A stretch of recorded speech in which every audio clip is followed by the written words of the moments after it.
두 번째 시간을 갖습니다. 50페이지에 11번, 1번. 이건 법인하고 비슷해졌네요. 원래 법인 사업자들은 그 업무용 자동차를 전용, 임직원들이 전용으로 타는 보호 가입 의무가 있었죠. 개인은 없었어요. 개인 사업자는 없었거든요. 근데 이번에 신설을 합니다. 보십니다. 성실신고 확인 대상자, 전문직 업종. 그러니까 성실신고 확인은 매출액이 일정 금액 이상인 사람은 성실신고라고 그래서 좀 규모가 큰 사업자를 말하고요. 회계사나 변호사 같은 전문직 업종 사업자들은요. 한 대를 빼고요. 나머지 차량이 있다. 자동차가 개인 사업자인데 차가 3대면 한 대는 놔두고 나머지 2대는 업무 전용 보험을 가입하라는 겁니다. 꽤 귀찮게 됐네요. 그러니까 한 대이신 분은 상관없어요. 그러니까 개인 사업자가 자기 차 한 대를 놓고 비용 처리하는 건 가입 안 해도 되는데 한 대가 아니라 2~3대가 우리 개인 사업자 장부할 때 등록돼 비용 들어가면 업무 전용 보험을 가입하지 않으면 그 자동차에 대해서 전부 다 불산입이 됩니다. 필요 경비들이요. 전부 다는 아니죠. 거기 보면 미가입 시에 50%만 필요 경비가 인정이 됩니다. 50%만. 그러니까 개인 사업자는 굉장히 힘든 게 하나 나왔습니다. 그렇죠? 한 대는 괜찮습니다. 한 대 넘어가서 여러 대가 있는 개인 사업자는 한 대 빼고 나머지는 업무 전용 보험에 가입을 해야 되고, 안 하면 이 자동차 관련 비용의 50%만 인정이 됩니다. 비용으로, 필요 경비로.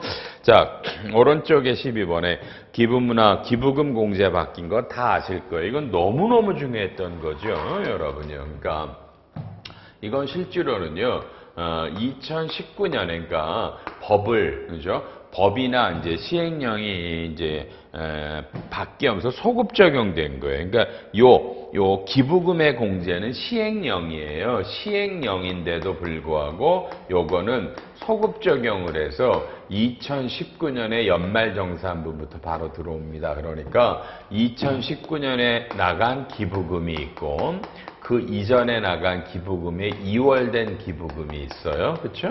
그러면 요 2월된 거랑 올해 나간 기부금을 합쳐서 요 놈을 갖고요. 올해의 기부금의 세액공제 한도를 비교하는데 이 한도 금액 안에서 먼저 과거에는 올해 나간 걸 먼저 하고 남을 때 2월 한 걸 하는데 올해부터 2월 된 거를 먼저 기부금을 넣어주고 그 다음에 올해 나간 기부금이 바뀌죠. 이러면 이제 2월 된 게 먼저 되니까 아주 유리하게 됩니다. 우리한테. 그래서 이건 이미 2019년 연말정산부터 소급 적용했던 겁니다. 왜? 시행령을 딱 2020년 2월 1일 날 바꾸고 적용 시기에서 2011년 이후 신고하는 거라고 써있죠. 이 신고라는 개념이 연말정산은 3월 10일 신고되기 때문에 그걸 뜻합니다. 현물 기부를 법정 기부금인데 평가하는 방법이 법정 기부금일 때 넘겨보시면 원래 장부가인데 시가가 장부가보다 크면 시가 금액을 하게 바뀌었고 똑같이 이것도 소급 적용된 겁니다. 법정 기부금과 법인세법과 일치시킨 거고 그래요. 서화 골동품입니다. 여러분 그림이나 골동품을 팔면 기타 소득이거든요. 근데 이게 팔면 왼쪽에 뭐 10억에 팔았다 그러면 8억을 그냥 비용으로 인정을 해줘요. 필요경비라는 걸 취득가가 입증이 어렵기 때문에. 근데 이걸 어떻게 돼요? 오른쪽에 1억 이하 양도가 1억 이하면 무조건 90%를 해주고요. 1억이 넘어가는 금액까지는 넘어가면 80%, 그러니까 1억까지 80%로 90%로 10%가 올라갔다는 뜻입니다.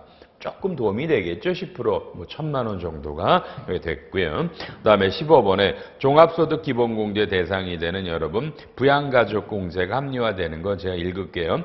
직계존속이 재혼한 배우자를 직계존속 사후에도 부양하는 경우입니다. 갑니다.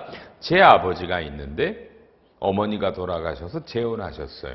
그럼 새엄마라고 부르죠. 아버지가 살아계실 때는 이 새엄마도 저로서는 엄마예요. 엄마입니다. 그래서 부양가족 공제가 돼요. 근데 아버지가 돌아가시면 우리나라는 참 애매해요. 이분하고는 제가 피가 안 섞였잖아요. 그죠? 그래서 사실은 이분 재산을 제가 저희 아버지랑 결혼하셔서 올랐지만 이분의 재산을 제가 상속권도 없어요. 우리나라는 이 새엄마에 대해서. 그런데 그러니까 이게 아버지가 돌아가시면 이분은 제 부양가족 공제가 아니에요. 근데 이번에 법을 바꿔서 아버지가 돌아가도 내가 아버님이 같이 사셨던 새어머니를 제가 부양한다면 2020년부터는 부양가족 공제를 받아라라는 겁니다. 좀 어렵죠? 이렇게 바뀌셨고요. 그다음에 위탁아동은 뭐 연장된 것도 들어간다, 아동도 된다 보시고요. 그렇죠? 오른쪽에 분리과세라는 게서 뭐 임대료가 좀 싸게 14%로 때리는 게 있거든요. 14%로 그러니까 임대소득이 적으면 때리는 걸 분리과세 임대소득인데 그 임대료라는 개념의 요건이에요. 그죠? 임대료나 보증금을 1년에 5% 이하로 올리셔야 돼요. 5% 이하로. 근데 이게 연 5%인데 연이라는 단어를 날렸어요. 좀 이게 이제 법이 민간임대주택법이라는 게 앞으로 계속 나올 거예요. 요거니까 이런 주택임대나 이런 거 있으시면 민간임대주택법이라는 게 있대. 그래서 세법이 그 법으로 통일시켜서 뭐 그죠? 임대기간이 그러니까 이렇게 되겠죠. 임대기간이 2년인데 1년에 5%가 아니라 이제는 연이 없어지면 처음에 계약은 2년이면 그죠? 2년 안에 2년에 또 뭐 재계약할 때 5% 이내다. 그러니까 연 단위로 5%면 이번에 5% 이렇게 되죠? 그걸 없애버렸다라는 겁니다. 좀 강화된 거라고 보시면 되겠네요. 넘어갑니다. 17 안 보셔도 되고요. 18번 성실신고 확인자라고 있다고 그랬죠. 매출액이 큰 사람들은 성실신고 확인을 합니다. 근데 이걸 선임을 합니다. 그러니까 2월 달까지 나는 이거를 회계사 세무사를 누구한테 할게요. 그러니까 내가 개인 사업자인데 매출이 많아요. 그럼 나는 이항수 회계사를 선임할게요. 2월 말까지. 근데 이거 웃기잖아. 소득세 신고 이 사람들은요, 늦게 한단 말이에요. 늦게 한단 말이에요. 그죠? 뭐 이걸 이렇게 해서 이게 원래 4월까지 이게 이제 법인이 2월이고 개인은 4월인데 이걸 선임 신고 내는 걸 폐지했습니다. 안 내셔도 됩니다. 어차피 나중에 내는 이분은 소득세 신고를 6월에 내요. 일반 소득세가 5월이죠. 이분은 6월에 내거든요. 그냥 6월에 이항수가 세무조정에서 도장 찍으면 되지 4월까지 이항수를 선임했습니다. 이런 걸 낼 필요 없다. 이거 굉장히 잘한 거예요. 그다음에 19번 넘어갈게요. 일자리 안정자금이라는 게 있는데 20번도 넘어갑니다. 22번 근로소득 간이세액표가 아까 우리가 근로소득공제가 여러분 한도가 2천만 원으로 신설됐다 그랬죠. 근로소득공제가. 그래서 간이세액표가 이게 시행령인데 별표 2거든요. 이 중에 잘 보세요. 그 구간이 3천만 원에서 4,500이 바뀐 거예요. 그러니까 월급이에요. 비과세를 뺀 거. 월급이 3천에서 4,500만 원 사이에 요 간이세액표 구간이 요거 하나만 바뀌어요. 그러니까 다른 일반적인 건 안 바뀌어요. 간이세액표가 요것만 바뀌니까 요거 바꿔서 그러니까 요거 이제 프로그램을 바꾸시면 어쨌든 오랜만에 또 간이세액표가 바뀌었다라는 거 이해해 주시고요. 그다음에요 또 다 못 해드려요. 넘어갈게요. 그다음에 쭉쭉쭉 갈게요. 넘어갑니다. 30번에 59페이지 30번에 현금 영수증을 의무적으로 발급해야 되는 대상에 다음에 나오죠. 7번 전자상거래 소매업이 들어갔다. 세무회계사무소에서 좀 알아주시고요. 31번 신설법인이 설립하자마자 주식을 양도하면 이게 대주주냐 아니냐가 원래 문제가 돼서 설립 등기일에 주식이 대주주면 그걸 판단한다. 놔두시고요. 분할하지 마시고요. 다음에가 뭐 특별한 거 없나 보다. 그쵸? 넘어갈게요. 참 34번에 이 P2P를 많이 물어보시는데 P2P라는 게 뭐냐면 우리가 돈이 필요한 사람들이 은행 가서 돈을 빌리잖아요. 이게 온라인에서요. 그냥 온라인 대부업이에요. 온라인 대부업이라 여기서 다 회사 하나가 있으면 이제 제가 그 온라인 대부업에 돈을 빌려주면 거기서 돈 빌려갈 사람을 소개해서 매칭해요. 그럼 이제 원래는 이거 제가 거기서 이제 이자를 받는 거예요. 그럼 이게 논리대로 가면 비영업 대금 이익이라 이게 원천 징수가 25%거든요. 근데 이 P2P일 때는 원천 징수를 14%로 해요. 근데 요게 개정 이후에 보면 그죠? 요 법이 나오는데 이 법이 올해 2020년 8월 27일 날 시행을 해요. 그럼 시행을 하면 이제 이 P2P 업체가 등록을 할 거예요. 그렇죠. 그럼 내가 그 등록한 업체에 돈을 빌려주면 거기서 연결해서 이자를 받거든요. 그 이자가 14% 일반 금융기관 이자 14%랑 원전징수가 똑같죠. 요건 올해 8월 27일 날 이 법이 시행되고 여기 등록된 업체들이 나오면 그 이후부터 나오는 겁니다. 알아놓으시고요. 다음 35번에 벽지에 가서 근무하면 월 20만 원 비과세고 벽지가 열거되어 있죠. 법에 열거됐는데 그 뭐 오른쪽에 뭐 중에 해당 리가 소속한 면지역 전체로 확대됐다 해서 벽지라는 대상을 좀 확대했다라는 겁니다. 참조해 주시고요. 36번 우리가 그죠 국세환급가상금 간주임대료 뭐 하여튼 정기예금 이자율 전세법의 2.1%는 전부 다 1.8로 바뀝니다. 1.8로 바뀝니다. 1.8 굉장히 많아요. 각 세법마다 아까 국세기본법은 환급가상금, 부가세나 뭐 법인세 이쪽도 간주임대료, 부당행위 전부 다 1.8로 바뀝니다. 1.8. 그래서 우리 여기도 있죠. 뭐도 있어요, 여러분. 뭐 연말정산할 때 우리가 임차 차입금 원리금 상환공제라고 그래서 전세자금 대출을 받을 때 소득공제해 주는 거를 개인한테 빌려받을 때 그렇죠? 1년에 몇 프로 이상 이자를 받아야 된다. 그것도 똑같이 1.8%로 다 바뀐다. 이 조문이에요. 이 조문이에요. 그러니까 전세법에서 2.1은 다 1.8로 바뀝니다. 오른쪽에 산후조리원 이제 원래 이게 간소화자를 뜨는데요. 그래도 개인적으로는 산후조리원 비용을 내라는 겁니다. 그러니까 간소화 자료에 산후조리원 비용이 안 뜨는 경우들이 있죠. 작년에 올 초에 처음 뜬 거거든요. 간소화에 산후조리원이. 그래서 그럴 때는 산후조리원에서 발급받은 그 비용 명세서를 내라는 거고요. 중요하지 않고요. 자, 넘어갑니다. 나머지 또 읽어보시고요. 그다음에 40번에 지급 명세서를 안 내도 되는데 뭐 경마 경정에서 한 건당 환급금이 500만 원 미만 안 내도 되는데 좀 문제가 있어서 200만 원 미만만 안 낸다. 그러니까 환급금이 200만 원 넘어가면 이제 누가 이 돈을 타갔습니다라고 내라는 거고요. 그다음에요. 또 볼까 이제 조특법으로 가봅니다. 그러니까 지금 이거는 자, 소득세와 관련한 조세특례제한법이에요. 개인소득도요.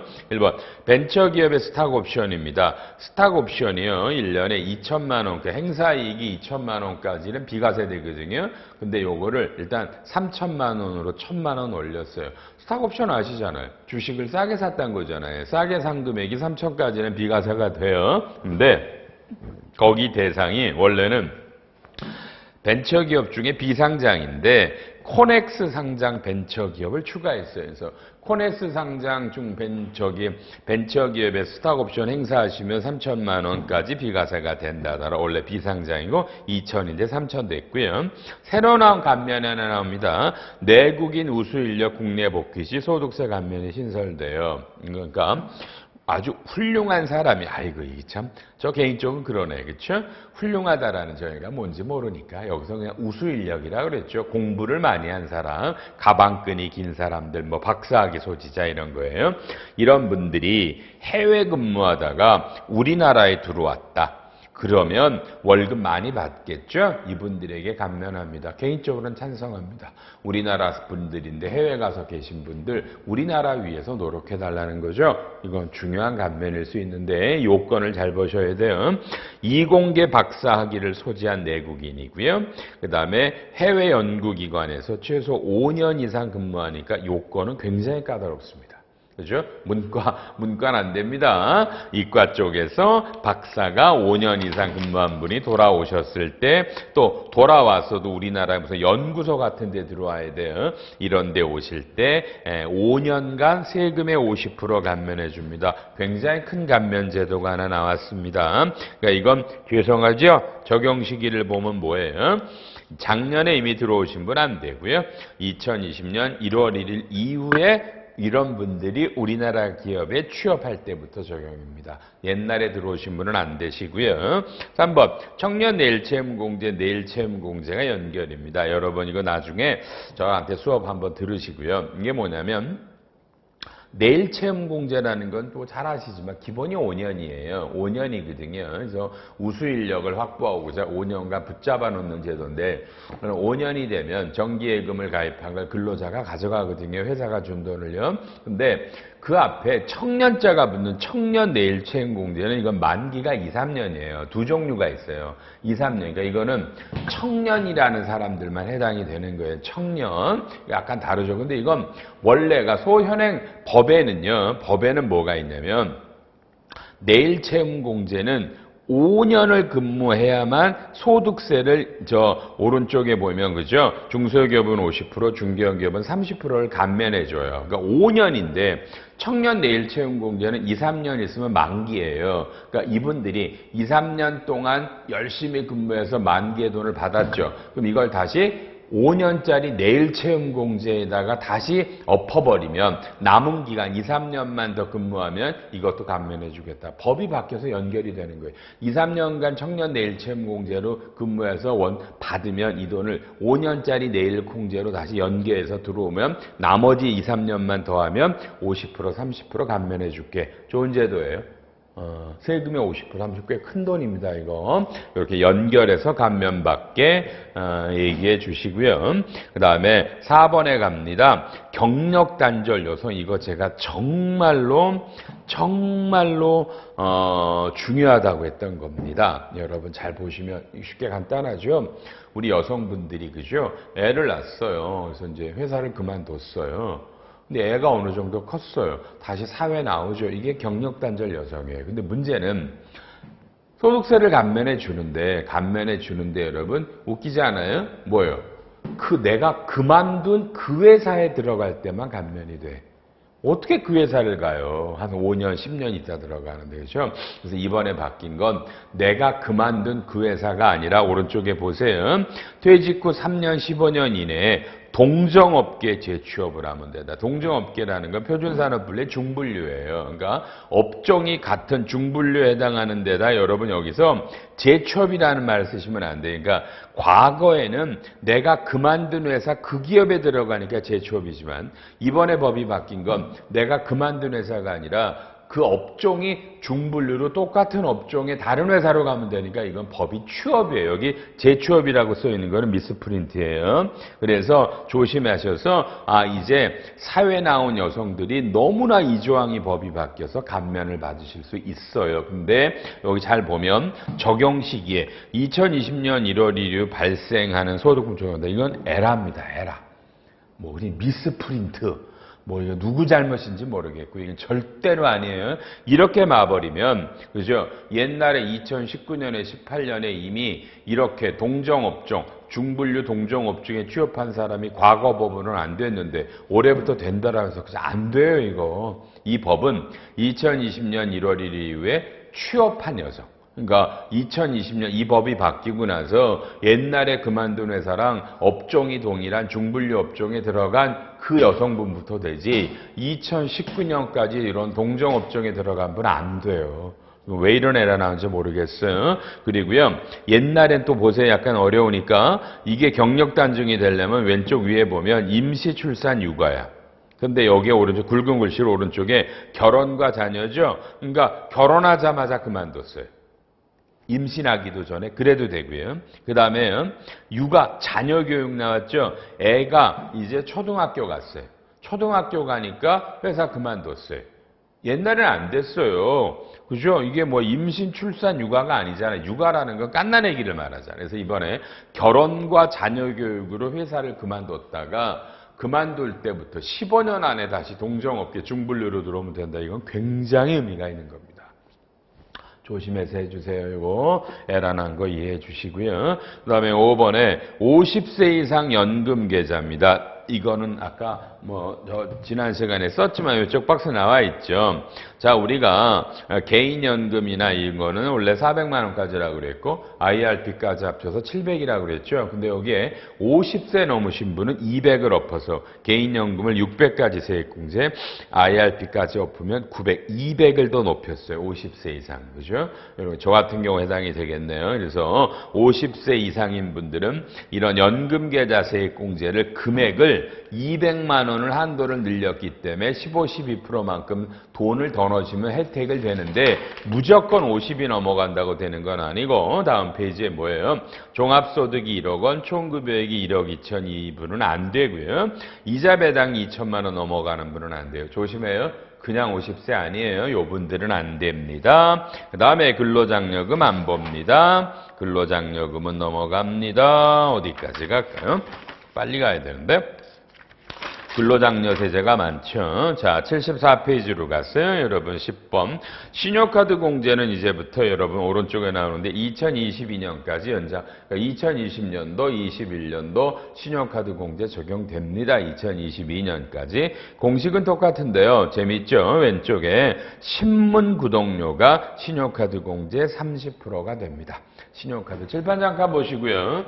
신용카드라는 건 이거죠. 전통시장이나 대중교통이나 이런 거랑 현금 영수증과 직불카드 등이라는 게 있고요. 일반 신용카드가 있어요. 그러니까 신용카드라는 개념은 그죠? 일반 신용카드, 현금 영수증, 직불카드, 김영식 선불카드, 체크카드, 전자지급수단이 다 등이에요. 여기 다 들어가는데 이런 건데 전통시장이나 대중교통은 어떤 놈을 쓰더라도 다 40%의 소득공제를 해주겠다. 그 다음에 현금 영수증 이 직불카드는 30% 해주겠다. 신용카드는 15% 해주겠다. 돼 있죠. 그죠? 돼 있죠? 근데 이번에 신문을 구독을 한 거, 대금을 현금 영수증을 하든 신용카드를 긁든 여기다가, 그죠? 여기다가 넣어주겠다. 그러니까 요 사이에 하나가 있는 게 이미 아시죠? 뭐예요? 그죠? 도서, 공연, 박물관, 미술관이 하나 요놈도 30%가 있었죠. 그죠? 총 금액이 7천만 원 이하일 때 여기에 신문 구독료를 넣은 겁니다. 그러니까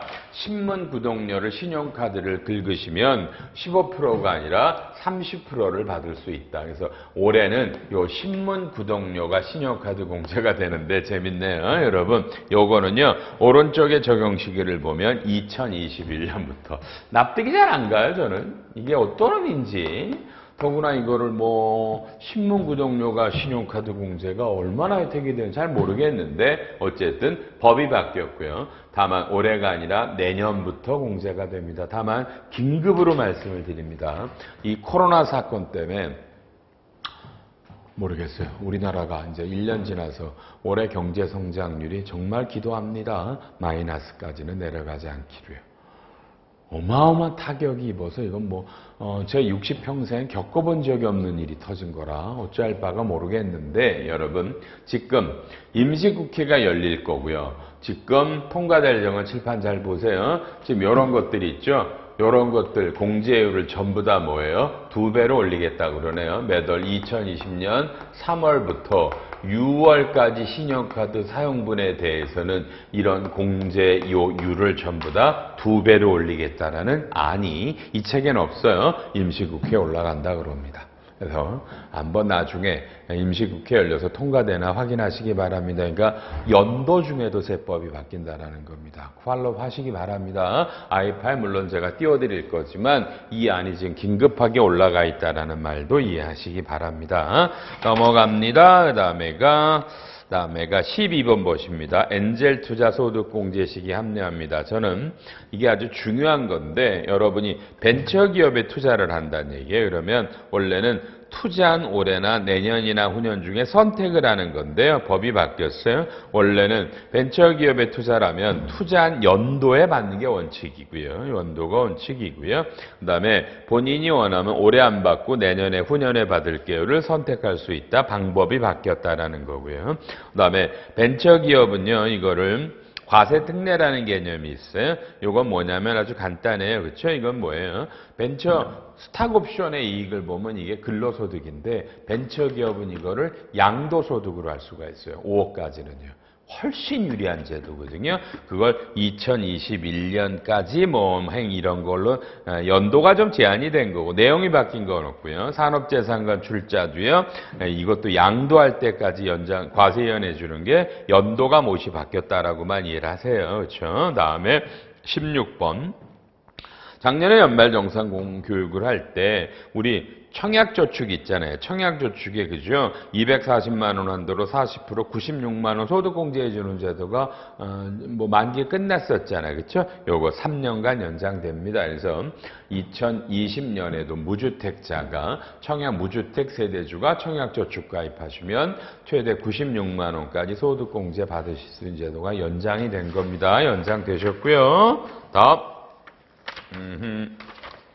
그다음에 7 제목만 보면 되겠네. 17번은 공모리츠, 공모리츠 이건 부동산입니다. 그냥 뭐 이해하시죠? 우리가 개인적으로 뭐 500억짜리, 1000억짜리 부동산을 못 사잖아요. 그래서 사람들이 돈을 펀딩을 해요. 돈을 모아서 그 모은 돈으로 부동산을 사서 운영 수익을 돈 낸 사람에게 나눠주는 게 이런 펀드예요. 부동산 펀드거든요. 요것들이 이 배당은 이제부터 분리과세다. 분리과세라는 겁니다. 그러니까 종합과세 되지 않는다라는 거고요. 그게 투자액이 5천만 원 이하분에 대해서 9%입니다. 이게 이제 종합속 대신고도 안 들어가고요. 원래 배당이 14%죠? 9%만 내요. 9.9% 내니까 이런 이제 부동산 펀드가 전 앞으로 많이 나올 거라고 봐요. 요거 하나 신설됐습니다. 분리과세입니다. 그러니까 5월에 정서신고 안 하고 그렇죠. 원천 징수율도 낮죠. 9%입니다. 요런 게 있고요. 그다음에 비과세 조축. 소득세 공부, 원천세 공부하시면 비과세가 있어요. 이자 받을 때 비과세 되는 게 있는데 자격 요건이 있는데 요건을 좀 강화시켰어요. 그러니까 3년 이내에 이자 배당 2천만 원 넘어가는 분은 제외하도록 좀 잘한 거죠. 이런 비과세는 혜택이거든요. 혜택을 돈 많은 사람에게 줄 필요는 없다라는 겁니다. 이해하시고요. 그 다음에 오른쪽에 1번 중소기업에 취업하면 소득세 감면 대상이 되는데 그 업종이 좀 일부 늘었다. 요건 좀 보셔야 되겠네요. 적용시기 보시면 2020년 1월 1일 이후 발생하는 소득이니까 이 해석을 이렇게 하는 거예요. 어떻게 하는 거예요? 이건요. 옛날에 취직해도 안 됐다가 올해부터는 된다 뭐 이런 식으로 하는 겁니다, 여러분요. 요거 우리가 너무 많이 들어봤잖아요. 중소기업에 취업하면 감면해 준다고 그러잖아. 맞죠? 그죠? 그런 거가 있으니까 업종이 좀 늘어났다더라. 그거만 염두에 좀 두시고요. 그다음에 나중에도 계속 나오는데 업종이 많이 이름들이 바뀌어요. 이건 표준산업분류가 이번에 10차 개정이 있어서 그래요. 10차 개정이 있어서 업종들을 부르는 표현들이 바뀌었습니다. 표준산업분류가 9차에서 이번에 10차 개정돼서 그렇다라더라. 이해하시고요. 그 다음에요. 특별한 거 없습니다. 나중에 다 보시고요. 죄송합니다. 81페이지에 6번 아까 제가 했죠. 내국인이 아까 이과 쪽에 박사학위 밟으면 해외에서 5년 이상 들어오면 50% 감면이라고 그랬던 거에 시행령. 죄송한 건 법 뒤에 이런 게 붙어야지. 법에 나오면 뒤에다 시행령 이러시면 전 안 되는 것 같은데 이렇게 나와 있네요. 연결해서 보시기 바랍니다. 넘어갑니다. 다음에 이제 84페이지 법인세로 들어갑니다. 법인세법으로 갑니다. 법인세. 자, 법인세로 가서 결손 보존할 때 입금 불산입 때는 자산수중이익의 국고보조금. 여러분, 자, 우리가 자산수중이익이면 당연히 입금이에요. 회계적으로도 수익이고요. 그렇죠? 입금이에요. 근데 이게 어떨 때 입금 불산이면 결손 보존하면.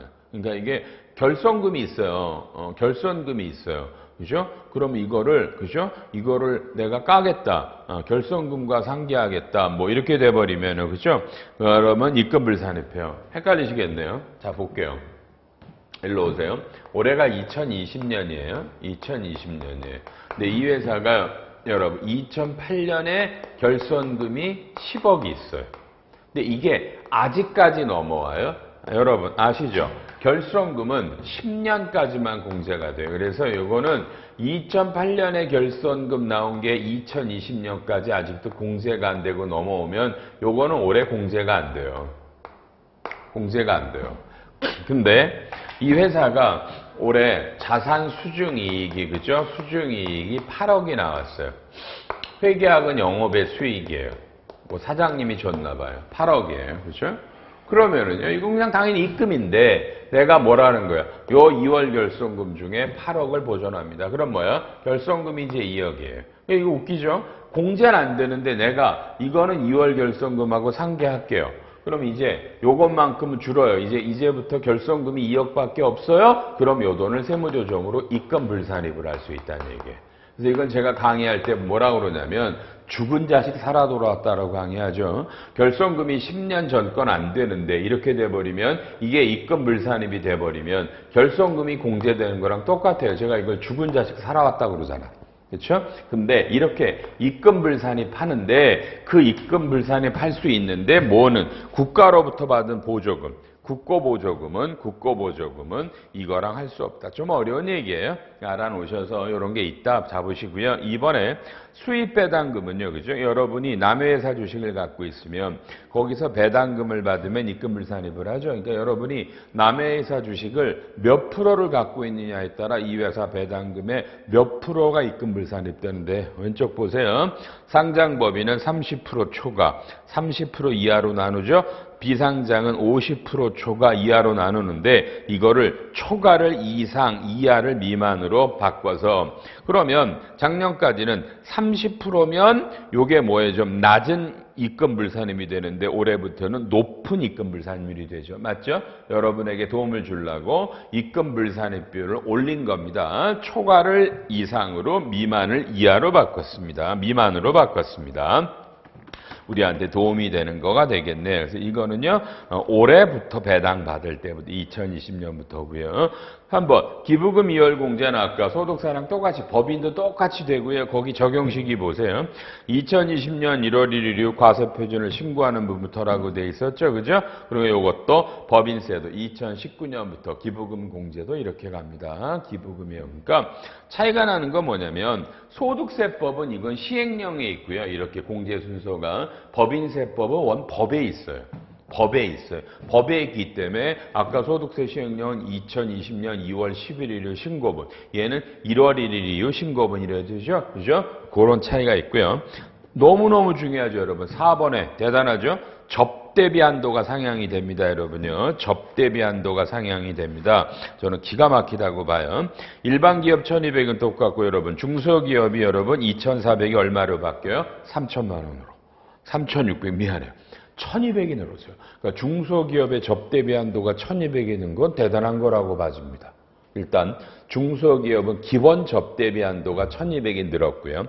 그 다음에 더 중요한 건 밑에 여러분 수익금액 한도도 늘었어요. 우리가 100억까지는 1000분의 2라고 돼 있었죠. 그죠?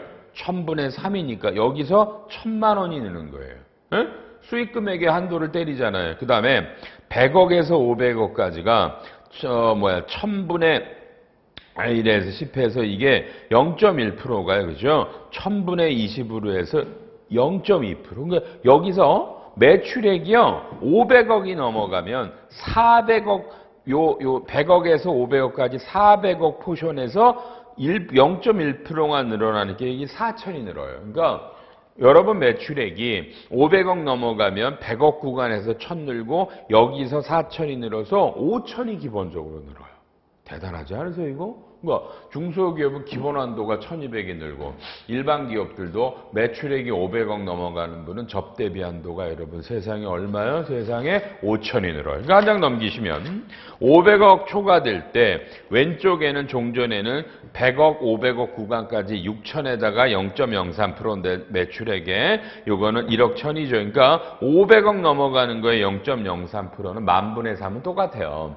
그런데 100억일 때 0.1% 올렸고 500억까지도 이것도 또 올렸기 때문에 그렇죠? 여기서 5천이 늘어서 6천이 1억 1000이라고 돼 있죠? 그러니까 이게 만약에 그러니까 매출액이 500억이 넘어가는 중소기업이라면 5천원에 1200해서 6200만 원의 한도가 늘어납니다. 이건 역사적인 거예요. 이 정도 늘린 거는요. 그렇죠? 그러니까 중소기업의 이런 혜택, 일반 기업의 접대비 한도를 늘렸습니다. 굉장히 큰 결심이 필요했을 텐데 결심이 이루어진 것 같고요.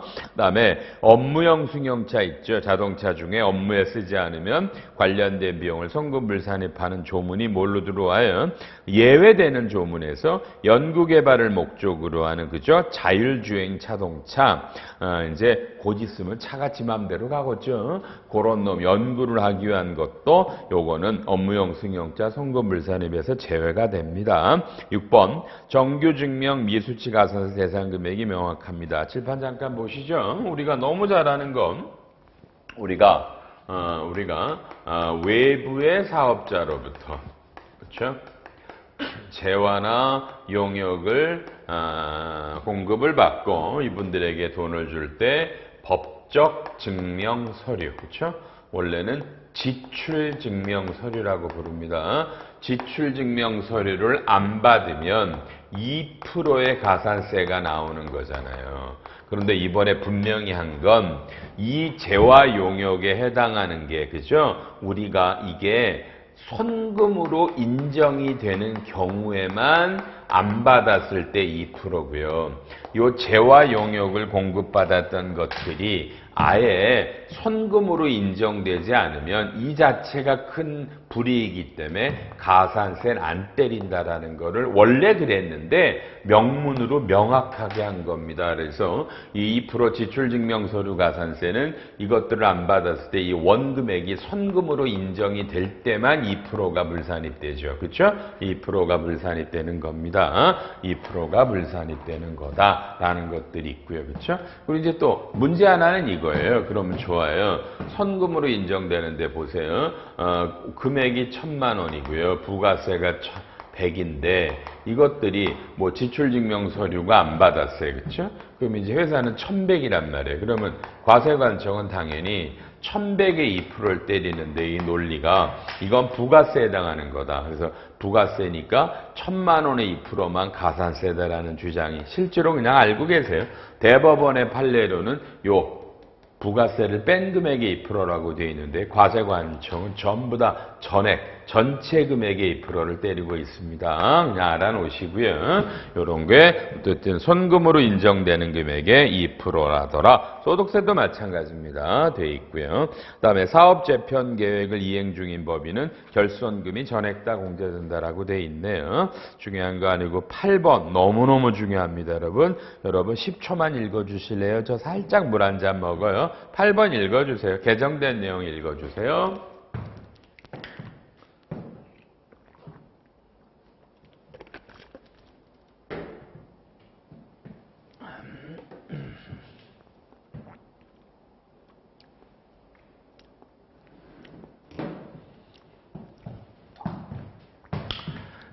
자,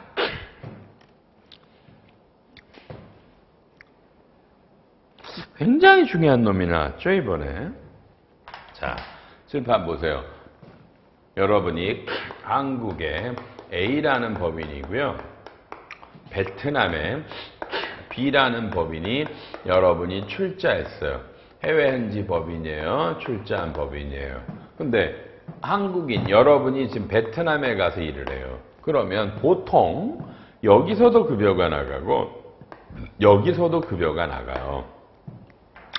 이러면 이제 나중에 이 원천세 문제는 수업에서 배우시고요. 세무조사가 A 법인이라면 이제 한국에서 월급은 3,000을 줬고요. 베트남에서 4,000을 줬어요. 그렇죠? 그러면 이 A 법인의 세무조사가 나오면 그냥 거의 대부분이 뭐라고 말을 할까요? 이 사람은 베트남에 가서 근무를 한다. 그러면 베트남에서 돈을 줘야지 한국 법인이 왜 줘요? 라고 거의 100% 요 3,000만 원을 손금에서 불산입시켜요. 손금에서 불산입을 시켜요. 손금 불산입을 시켜요. 그렇죠? 이러면 억울하잖아요. 왜냐하면 그래서 이제 입증을 할 때 이 사람이 베트남 법인 일도 하고 한국 법인 일도 했습니다. 업무 일지를 갖다 내거나 이게 업무 지시가 있어. 이런 것들이 있으면 인정이 되기도 하고 그래요. 그렇죠? 그래서 이번에 법을 바꿔서 이게 하도 문제가 되니까 이걸 그냥 손금으로 인정해 주자. 다만 조건이 1번. 이 현지 법인이 우리나라 법인이 그죠? 100%를 여러분 직접 간접으로 소유했을 때 조심하세요. 그러니까 그냥 내가 그죠? 뭐 30% 가졌다, 60% 가졌다 안 돼요. 내가 이 해외 현지 법인을 100%를 소유하는데 조심해요. 직간접이죠. 나중에 공부할 때도 우리 책에 나오죠. 직접이라는 건 여기서 100%를 말하는 거고요. 간접이라는 건 그냥 쉽게 이거죠. 내가 또 다른 법인이 있는데 이 법인이 이렇게 투자했을 때 이 둘을 더해서. 그죠? 내가 80% 가졌지만 내가 지배하고 있는 친구가 여기 20%다. 이러면 이거 합쳐버리면 어떻게 돼요? 그렇죠? 직간접으로 100%죠. 이게 간접이에요. 근데 이게 첫째요. 그러니까 무조건 해외현지 법인이라고 되는 게 아니고 내가 100%를 직간접으로 이 해외현지 법인 주식을 갖고 있을 때고요. 둘째, 둘째, 내가 우리나라에서 주는 인건비가 해외에서 주는 인건비보다 적어야 돼요. 적어야 돼요. 이 두 가지 요건이 되고 마지막 요건, 저 A라는 법인이 중소기업이나 중기형 기업일 때, 그러니까 대기업은 안 되는 겁니다. 세 가지 요건이 있지 마시고 굉장히 중요한 놈이 나온 겁니다. 이거는 선금으로 인정을 해드리겠습니다. 이해되셨어요? 요건 나올 만했어요. 너무 많은 조세저항들이 좀 있었습니다. 이것들 때문에 이해하시고요. 다음 9번 대송금 송금산입법입니다. 여러분 우리가 맨날 볼 때 나오죠. 20만 원, 6달이 지났는데 20만 원 이하인 소액 채권은 이게 대손으로 인정이 되거든요. 6달 지나면요. 이걸 30만 원으로 올리셨고요. 여러분 그 밑에 추가라고 나오죠. 이거 10초 드릴게요. 아주 어마어마한 파장이 있어요. 빨리 읽어보세요. 뭐가 추가됐나 읽어보세요.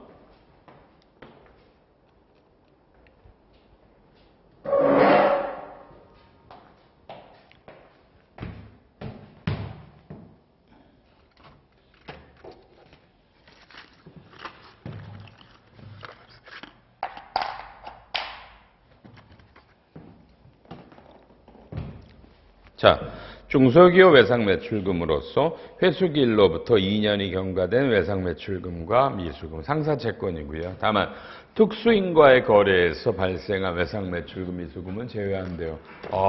대단하죠?